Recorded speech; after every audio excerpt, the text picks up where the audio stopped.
किसी के मन को पढ़ने का रहस्य। दोस्तों, किसी के भी मन की बातें जानने के लिए 3 तरीके होते हैं, लेकिन इन तीनों तरीकों को समझना अति आवश्यक है। यदि आप इन तीनों तरीकों को समझ लेते हैं तो आप किसी के भी मन की बातें बड़ी ही आसानी से जान सकते हैं, समझ सकते हैं। तो चलिए इसे एक बुद्ध कहानी के माध्यम से समझते हैं कि किस तरह से आप दूसरों की मन की बातें जान सकते हैं, समझ सकते हैं। किसी के मन को पढ़ने का रहस्य।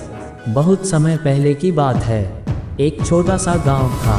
उस गांव में 2 भाई रहा करते थे। बड़ा भाई अंधा था, जिसके कारण वो हमेशा घर पर ही बैठा रहता था और छोटा भाई खेती किया करता था। लेकिन खेतों में अधिक जानवर आने से पूरी फसलें नष्ट हो जाती थी, जिस कारण छोटा भाई बहुत परेशान हो चुका था। तभी उसे एक तरकीब सूझी। एक दिन उसने सोचा, खेतों में से इन जानवरों को भगाने के लिए क्यों ना मैं अपने बड़े भाई की मदद लूं। वैसे भी बड़े भैया अंधे, अगर वह खेत में बैठे रहेंगे और जानवरों की आहट आने पर वह उन्हें जोर से चिल्लाकर भगा सकते हैं, जिससे हमारी फसलें बच सकती है। इसलिए उन्हें मैं खेत में बिठा देता हूँ। ये सब सोच विचार करने के बाद उसने अपने खेत में ही एक छोटी सी झोपड़ी तैयार की और अपने अंधे भाई को उस खेत में बैठा दिया और उनसे कहा, भैया, यदि कोई जानवर की आहट आपको सुनाई दे तो आप जोर जोर से चिल्लाना। ये सुनकर वह जानवर यहाँ से भाग जाएंगे और हमारी फसलें नष्ट होने से बच जाएगी। बड़ा भाई अपने छोटे भाई की बात मान लेता है और वो उस दिन से खेत में ही रहना शुरू कर देता है। जब भी किसी जानवर की आहट उसे सुनाई देती तो वो तुरंत जोर जोर से चिल्लाना शुरू कर देता, जिससे वह जानवर उसके खेतों से भाग जाते। ऐसा करते करते कई दिन बीत चुके थे।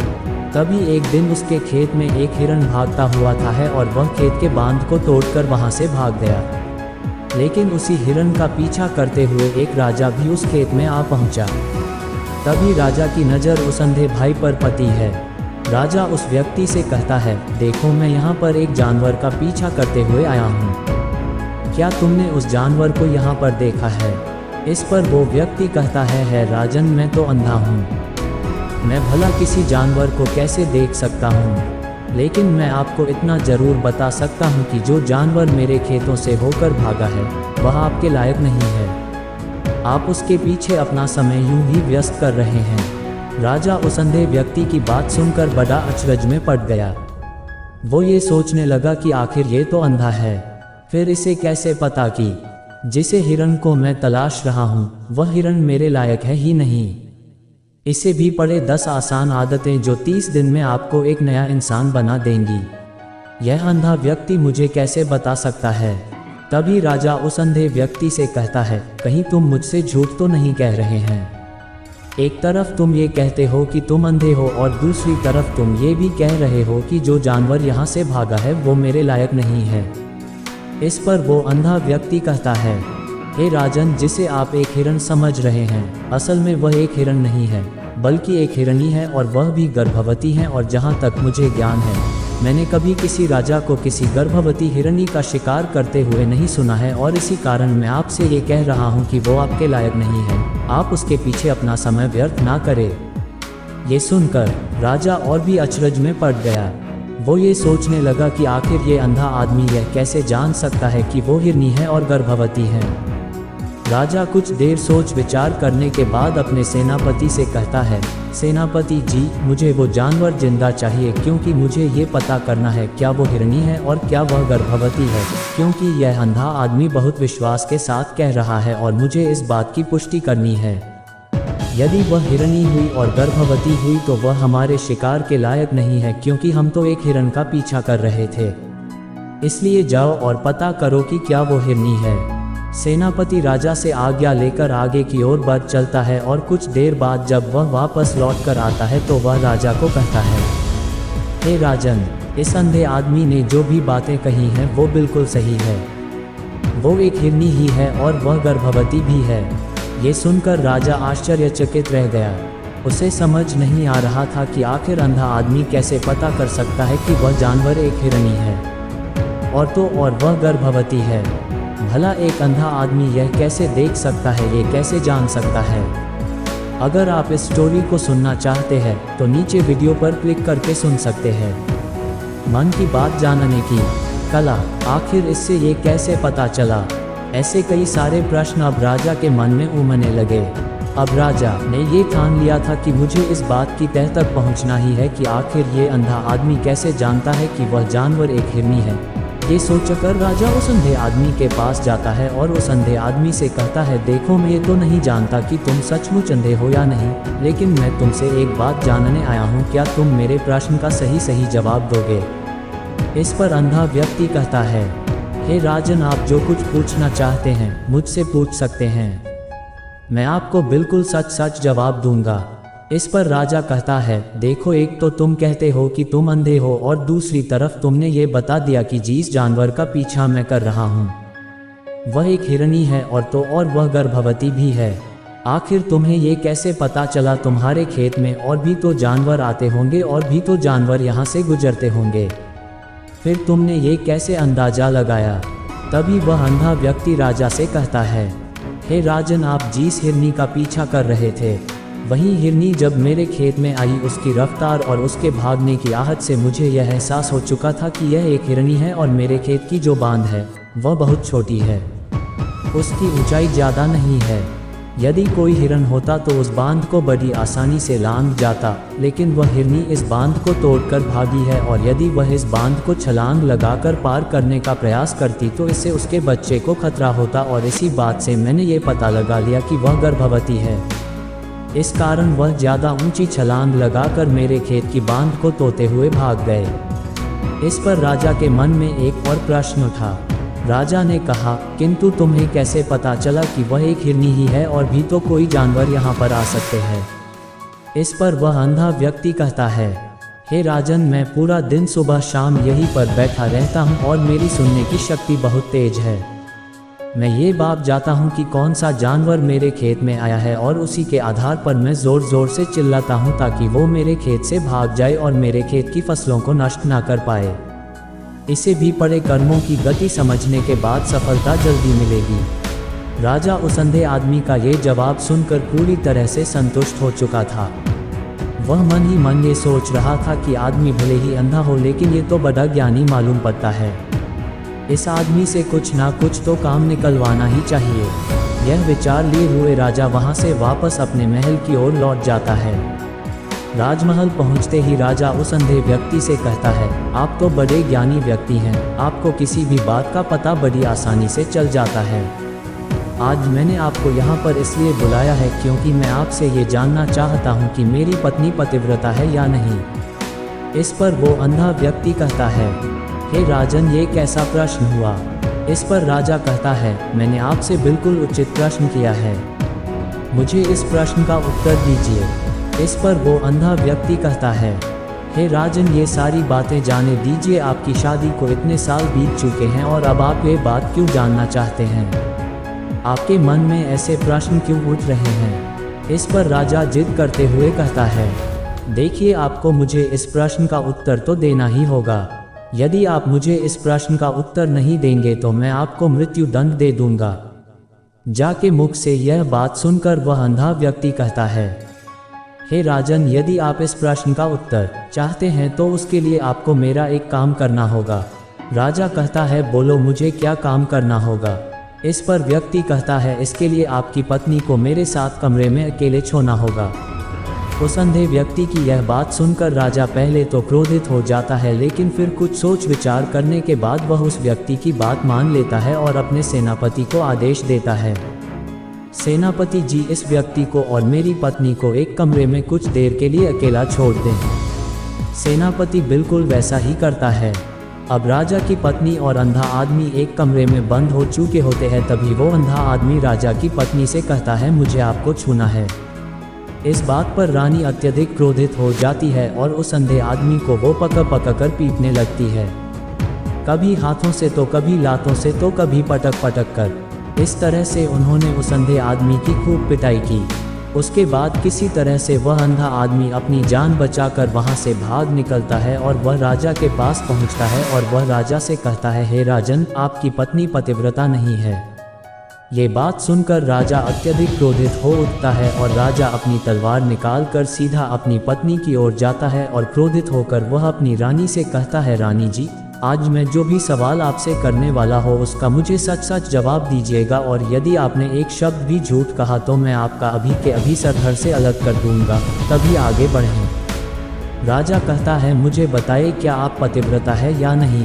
इस पर रानी कहती है, राजन आप भले ही मुझे जान से मरवा दीजिए, लेकिन मैं पतिव्रता नहीं हूँ। राजा ये बात सुनकर बहुत खुश हुआ, क्योंकि उस अंधे आदमी ने जो भी कहा था वह बिल्कुल सच था।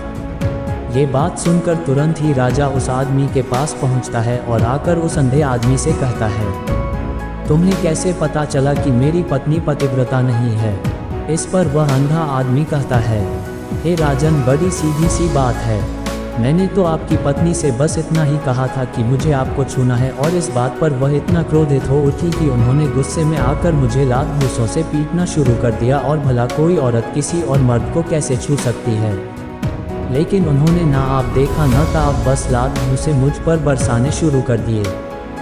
वह भी तो एक छूना ही हुआ, और एक पतिव्रता नारी कभी भी पराये मर्द को नहीं छूती। जब मैंने उसे छूने के लिए कहा था तो वह उस वक्त मुझे मना कर सकती थी, लेकिन उन्होंने तो मुझे पीटना शुरू कर दिया, और देखते ही देखते उन्होंने मेरे पूरे शरीर को छू लिया।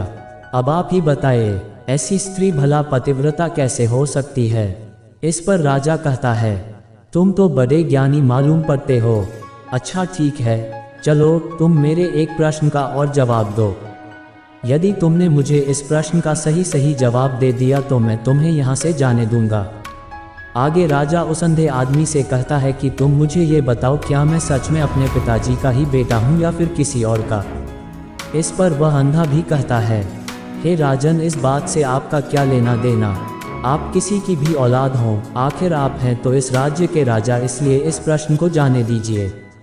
लेकिन राजा कहता है, नहीं, मुझे इस प्रश्न का सही जवाब चाहिए, अन्यथा ये प्रश्न मुझे हमेशा परेशान करता रहेगा, इसलिए मैं इसका सही जवाब जानना चाहता। यदि तुम इसका सही जवाब दे देते हो तो तुम यहाँ से जा सकते हो, मैं तुम्हें नहीं रोकूंगा। इस पर वह अंधा आदमी कहता है, हे राजन, इसके लिए तो मुझे आपके माँ के पास भी जाने की कोई आवश्यकता नहीं है।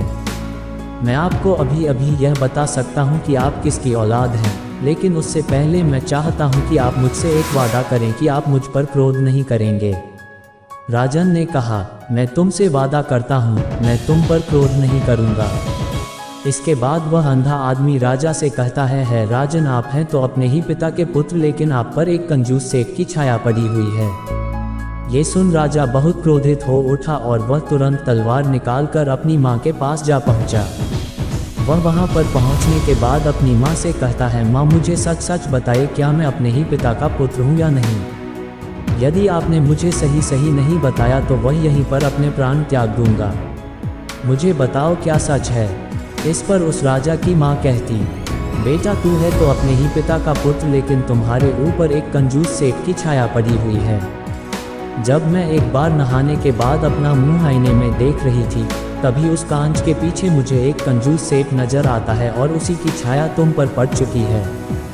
ये सुन राजा बहुत खुश हो जाता है और वह तुरंत दौड़ा वापस उस अंधे आदमी के पास पहुंचता है और उस अंधे आदमी से कहता है, तुम्हें ये कैसे पता चला कि मुझ पर एक कंजूस सेठ की छाया पड़ी हुई है। इस पर वह आदमी कहता है, हे राजन, आपने मुझसे कई सारे सवाल पूछे जिनका जवाब मैंने आपको सही दिया है। यदि कोई और राजा होता तो मुझे इसके बदले में ढेरों सारे इनाम मिल चुके होते, लेकिन अब तक आपने एक फूटी कौड़ी तक नहीं दी है। इस बात से ही मैंने अंदाजा लगा लिया था कि आप बहुत कंजूस हो। ये बात सुनकर राजा जोर से हंसने लगा और कहता है कि आप जो भी मांगेंगे वह मैं आपको अवश्य दूंगा, लेकिन मुझे ये बताओ कि तुम्हें कैसे पता चल जाता है कि कौन सी बात सही है और कौन सी गलत। तुम किसी भी बात का इतना सटीक और सही जवाब कैसे दे पाते हो। इस पर वह अंधा आदमी कहता है, हे राजन, मैं तो वैसे ही अंधा हूँ। यदि मेरी आंखें होती तो मैं किसी की भी मन की बातें बड़ी सरलता से जान लेता। मन की एक भाषा होती है और यह भाषा मनुष्य के शरीर के व्यवहार के रूप में देखी जा सकती है। उसकी आंखों से, उसके होठों से, उसके काम करने के तरीके से, उसकी क्रियाओं से पता किया जा सकता है कि उसके मन में क्या चल रहा है। उसके आधार पर हम किसी के भी मन की बातें जान सकते हैं, लेकिन मैं तो अंधा हूँ, मैं देख नहीं सकता, इसलिए मैं क्रियाओं से देखता हूँ। यदि मुझे कोई बात जाननी हो तो अगले आदमी को कुछ काम देना पड़ता है जिस पर वह व्यक्ति किस प्रकार काम करता है, किस तरीके से इस काम को करता है, उसके आधार पर ही मैं ये पता कर पाता हूँ कि उसके मन में क्या चल रहा है। तभी वह राजा कहता है, तो क्या इसका अर्थ ये हुआ कि मैं भी किसी के मन की बातें जान सकता हूँ? इस पर वह अंधा आदमी कहता है, हे राजन, अवश्य आप भी किसी भी व्यक्ति के मन बात जान सकते हैं, किंतु उससे पहले आपको अपने ऊपर काम करना होगा, और वह काम है अपने मन को शांत कर, अपने मन को वर्तमान में लाना, जिसके लिए मैं आज आपको 3 तरीके बताने वाला। और ये तीनों ही तरीके बड़े ही आसान और सरल है। किंतु हे राजन, उससे पहले आपको एक काम करना होगा, अपने मन को एकाग्र करना हो। जब हम अपने मन को एकाग्र करते हैं, अपने मन को वर्तमान में लाते हैं, तो हम दूसरे के मन की बात जान सकते हैं, क्योंकि वह आदमी अभी भी अपने मन में वर्तमान में ही सोच रहा है, और हमें भी मन को वर्तमान में ही लाना होगा, तभी हम उसके मन की बातें जान सकते हैं। यदि हम अतीत में हुई घटनाओं के बारे में सोच रहे हैं, तो वह जो अगला आदमी वर्तमान में सोच रहा है, वर्तमान में अपने मन में बात कर रहा है, वह हम कैसे जान पाएंगे? क्योंकि हम तो अतीत की घटनाओं में डूबे हुए हैं। इसलिए किसी के भी मन की बात जानने के लिए सबसे पहले हमें हमारे मन को एकाग्र करना होगा, उसे वर्तमान में लाना होगा। आगे वह व्यक्ति राजा से कहता है, हे राजन, जो 3 तरीके मैं आपको बताने वाला हूँ, इन 3 तरीकों से बड़ी आसानी से किसी के भी मन की बातें जान सकते हैं। उसके बाद वह अंधा आदमी राजा से कहता है, हे राजन, जो सबसे पहला तरीका है वह है आंखों पर ध्यान देना। किसी व्यक्ति से बात करते वक्त उसकी आंखों में देखना, उसकी आंखों पर ध्यान देना जो सबसे ज़्यादा ज़रूरी है, क्योंकि आंखें बोलती नहीं पर बहुत कुछ कह जाती है। यदि हम किसी व्यक्ति की आंखों के इशारों को समझना सीख जाए, हम ये जान पाएंगे कि व्यक्ति के दिमाग में क्या चल रहा है, वो क्या सोच रहा और अभी वह क्या करने वाला। मेरे पास आंखें नहीं, लेकिन मैंने अपने गुरु से यह विद्या सीखी है, क्योंकि बहुत सालों पहले मेरे पास आंखें थी और मैं उस वक्त लोगों के मन की बातें केवल उनकी आंखों से ही जान लेता था।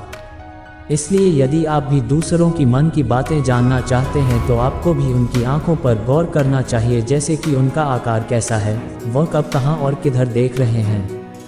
यदि उसकी आंखें यहाँ वहाँ घूम रही है, जब आप उससे बातें कर रहे हैं, तो वहाँ वह इधर उधर मुड़ रहा है, कभी ऊपर तो कभी नीचे या कभी आसपास, या फिर उसकी आंखें खुश नज़र आ रही है या फिर आंखें निराश नज़र आ रही है, जैसे कि चोर होता है उसकी आंखों में। जब हम देखते हैं तो हमें ये पता चलता है कि अगले आदमी ने कोई गलती की है। ठीक उसी प्रकार जब हम किसी चालाक व्यक्ति की आंखों में देखते हैं, तो आपको पता चलेगा कि उसकी आंखों में एक भाषा होती है। एक बहुत ही सीधा और आसान तरीका होता है। यदि आपको ये पता लगाना है कि सामने वाला व्यक्ति आपसे झूठ कह रहा है या फिर सही, तो आपको उसकी आंखों पर ध्यान देना अति आवश्यक है। यदि आपसे बात करते वक्त वह व्यक्ति अपनी आंखें यहाँ वहाँ घुमा रहा है, ऊपर नीचे इधर उधर दाएं बाएं हर जगह देख रहा है, तो इसका अर्थ ये हुआ कि वह उस बात से निकलने का कोई रास्ता ढूंढ रहा है और कोई झूठ बना रहा है। यदि सामने वाला व्यक्ति आपसे कुछ झूठ कहने का प्रयास कर रहा है, तो वह आपसे नज़र नहीं मिलाएगा। वह यहाँ वहाँ देखेगा, ऊपर नीचे देखेगा, लेकिन वह आपकी आंखों में आंखें डालकर कभी नहीं देख पाएगा, क्योंकि उसे डर है कि यदि उसने आपकी आंखों में आंखें डालकर देखी तो उसका झूठ पकड़ा जाएगा और लोगों को सच्चाई का पता चल जाएगा। और इसी प्रकार कुछ और भी भाषाएं होती है। जब आप किसी की आंखों में आंखें डालकर ये देखना शुरू कर देंगे कि उसके हाव भाव क्या है, ठीक उसी प्रकार चेहरे के हाव भाव होते हैं, जिससे हम मन की बातें बड़ी आसानी से समझ सकते हैं, और इन्हें भी समझना बहुत ज़रूरी है। कभी कभी कोई व्यक्ति अपने चेहरे से, जैसे आँख, होंठ और बहुत से कुछ अलग अलग व्यवहार करता है। यदि आप किसी व्यक्ति के चेहरे में गौर करेंगे तो आप आसानी से समझ पाएंगे कि वह व्यक्ति निराश है, जब व्यक्ति बहुत उदास है, या फिर वह बहुत खुश है, या फिर उससे कोई बहुत बड़ा दुख है। वह अपने अंदर क्या महसूस कर रहा है, ये सारी बातें हम उसके चेहरे के हाव भाव से पता कर सकते हैं। फिर चाहे इंसान जुबान से कुछ बोले या ना बोले, लेकिन आप उसके चेहरे से सब कुछ पता कर सकते हैं। आगे व्यक्ति राजा से तीसरा तरीका बताते हुए कहता है, हे राजन, इसी प्रकार तीसरी भाषा भी है, अर्थात तीसरा तरीका भी है, और वह है हाथों के इशारे और शरीर का व्यवहार। मन की बात समझने के लिए हमें हाथ के इशारे और शरीर के व्यवहार को समझना बहुत आवश्यक है। कोई व्यक्ति जब बात करता है तो आपने देखा होगा कि वो अपने हाथों को हिलाता रहता है, अपने हाथों से इशारा करता रहता है। बातों के साथ साथ अपना शरीर का जो व्यवहार है अर्थात बॉडी लैंग्वेज, उसका भी पूरा उपयोग करता है, जिससे हमें ये पता चल पाता है कि वह व्यक्ति हमारी बातों पर कितना ध्यान दे रहा है और उसके मन में क्या चल रहा है। शरीर के व्यवहार को देखने के लिए उसके हाथ मटकाने, शरीर मटकाने और चेहरे पर बार बार हाथ लाल, हाथों का एक दूसरे से मसलना, ऐसी बहुत सी क्रियाएं होती है, उस पर हमें ध्यान देना अति आवश्यक। मन की बात को समझने के लिए हमें शरीर के व्यवहार को भी समझना पड़ता है। यदि हम इन 3 तरीकों को सही तरीके से ध्यान देकर इन 3 तरीकों को अच्छे से समझ लेते हैं तो हम बहुत जल्दी किसी भी व्यक्ति के मन की बातें बड़ी सरलता और सहजता से जान सकते हैं। इसलिए यदि आपको किसी के मन की बातें जानी है तो आपको उसकी आंखों पर, उसके चेहरे पर, उसके शरीर के हाव भाव को और उसके हाथों को ध्यानपूर्वक देखना और समझना होगा, जिससे आप ये समझ पाएंगे ये आखिरकार उसके मन में क्या चल रहा है और वह क्या सोच रहा है। लेकिन उनसे पहले आपको अपने मन को एकाग्र करना होगा, शांत करना होगा और अपने मन को वर्तमान में लाना होगा। तभी आप उस व्यक्ति की इन सभी क्रियाओं पर ध्यान दे पाएंगे, उन्हें समझ पाएंगे। अन्यथा आप यदि अतीत की घटनाओं में व्यस्त हैं, भविष्य की योजनाओं में व्यस्त हैं, तो आप उस व्यक्ति के हाव भाव पर कभी ध्यान ही नहीं पाएंगे और ना ही आप कभी यह समझ पाएंगे कि आखिर उस व्यक्ति के मन में क्या चल रहा है, वह क्या सोच रहा है। आपने देखा होगा कि ऐसे कई बड़े संत महात्मा हैं जो बड़ी ही शांति से आपको देखते हैं और आपको देखकर ही यह बता देते हैं कि आपके मन में क्या चल रहा है, आप उनसे क्या जानने आए हैं। और इसका सबसे बड़ा प्रमुख कारण यही है कि वह आपको पढ़ सकते हैं, आपको समझ सकते हैं, आपकी मन की बातें जान सकते हैं, क्योंकि उनका मन एकाग्र है, शांत है, और यही कारण है कि वह आपके मन की बातें बड़ी सरलता से समझ जाते हैं।